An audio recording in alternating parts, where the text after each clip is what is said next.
volontairement commencer par la conclusion. En fait, la conclusion de la vie de Paul. Paul, à la fin de sa vie, alors qu'il est en prison à Rome, il fait le bilan de sa vie avec une simple phrase que l'on connaît bien dans 2 Timothée, chapitre 4, verset 7. Il dit « J'ai combattu le bon combat, j'ai achevé la course, j'ai gardé la foi ». Et l'apôtre Paul dit le bon combat. Pas seulement le bon combat parce qu'il y a un mauvais combat et il y a un bon combat, mais aussi le bon combat parce qu'il est bon. Et même certains traducteurs ont traduit le beau combat de la foi. Alors l'apôtre Paul dit « j'ai combattu ». Il y a un combat et il faut se battre. Il ne s'agit pas ici d'un long fleuve tranquille où tout va bien, ou une vie de pétales de rose, mais il faut se battre. Et c'est un combat incessant. L'apôtre Paul dit aux Corinthiens, par exemple, « C'est pourquoi je cours les yeux fixés sur le but, c'est pourquoi je suis semblable au boxeur qui ne frappe pas au hasard. » Et on comprend que quand on est dans un combat de boxe, eh bien, on prend des coups et on en donne. Et le but, évidemment, est d'en ressortir victorieux. Paul, donc, quand il regarde dans sa vie, quand il regarde à la fin de sa vie, eh bien, tout ce qui s'est passé, eh bien, il ne voit pas un homme qui a baissé les bras, il ne voit pas un homme qui a capitulé, il voit un homme qui a combattu et qui a bien fait de combattre. Il a combattu le beau combat pour achever la course en vainqueur. Et Paul utilise donc 3 verbes, combattre, achever et garder. Et mon désir aujourd'hui, pour vous qui nous écoutez, c'est que vous puissiez avoir ces 3 verbes dans votre vie, que ça puisse vous caractériser comme étant de ceux qui gardent, de ceux qui combattent, de ceux qui achèvent et de ceux qui gardent. Le choix des mots est très important ici. Vous savez, c'est bientôt Noël. Et ça fait toute une différence quand on perd ses enfants, un peu comme Marie et Joseph qui ont perdu l'enfant Jésus, si vous vous souvenez de cette histoire, et quand on les abandonne. Il y a une différence entre perdre et abandonner. Et ici, garder, c'est justement ne pas vouloir perdre, mais c'est protéger, surveiller, et le contraire de perdre ici, c'est abandonner. Si on ne garde pas, on abandonne. Mais si on garde, on ne peut pas perdre. On ne peut pas perdre quelque chose que l'on garde. Pour l'apôtre Paul, c'est clair. Si tu gardes, tu ne perds pas la foi, mais tu gardes la foi jusqu'au bout, jusqu'à la victoire. Et c'est une décision, ce n'est pas quelque chose qui va se faire de manière automatique, il faut le décider.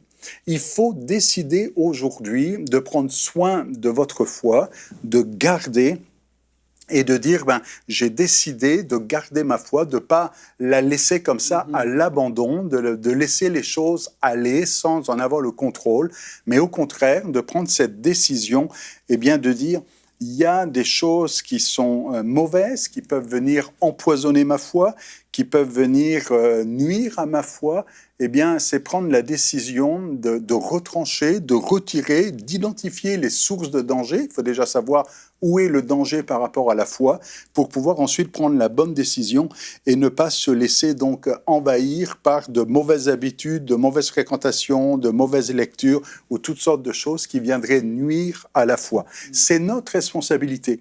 Notre responsabilité, c'est de garder. Et j'insiste sur le verbe « garder » ici, c'est-à-dire de surveiller, de protéger notre foi. Un jour, Jésus va dire à Pierre, Simon, Simon, donc c'est Pierre, Satan vous a réclamé pour vous tribler comme le froment. Enfin bref, tu vas passer un sale quart d'heure et tu vas passer au triple. Mais la bonne nouvelle, Jésus lui dit, mais Pierre, mais, il dit un mais, donc c'est l'opposition ici, il dit, mais j'ai prié pour toi. Yeah.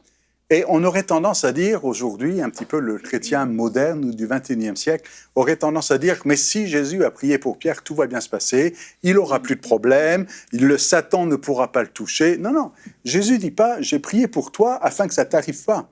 Il ne dit pas, j'ai prié pour toi afin que Satan ne te trible pas comme du froment.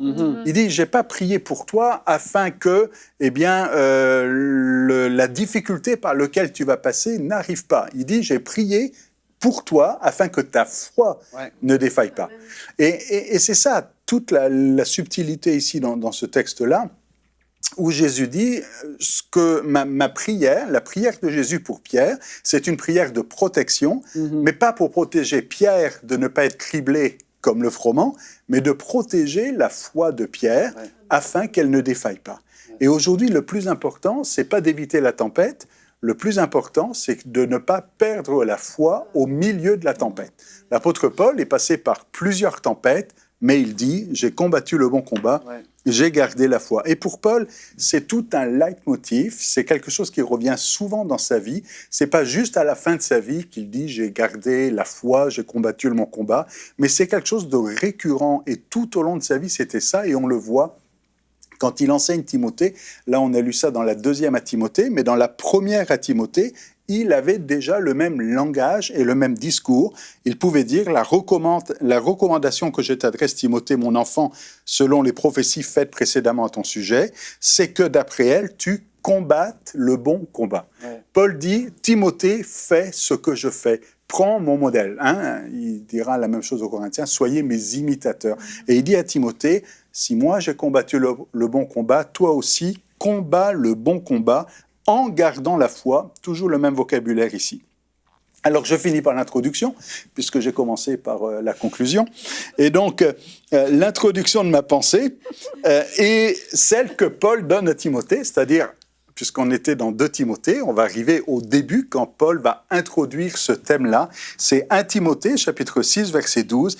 Il dit encore « Combat le bon combat de la foi, saisis la vie éternelle à laquelle tu as été appelé et pour laquelle tu as fait une belle confession en présence d'un grand nombre de témoins. » Alors vous aussi qui avez fait une belle confession, en présence d'un grand nombre de témoins qui avaient été appelés pour saisir la vie éternelle, combattez, gardez la foi. Retrouvez la suite de ce programme dans l'émission Bonjour chez vous sur ENCI TV.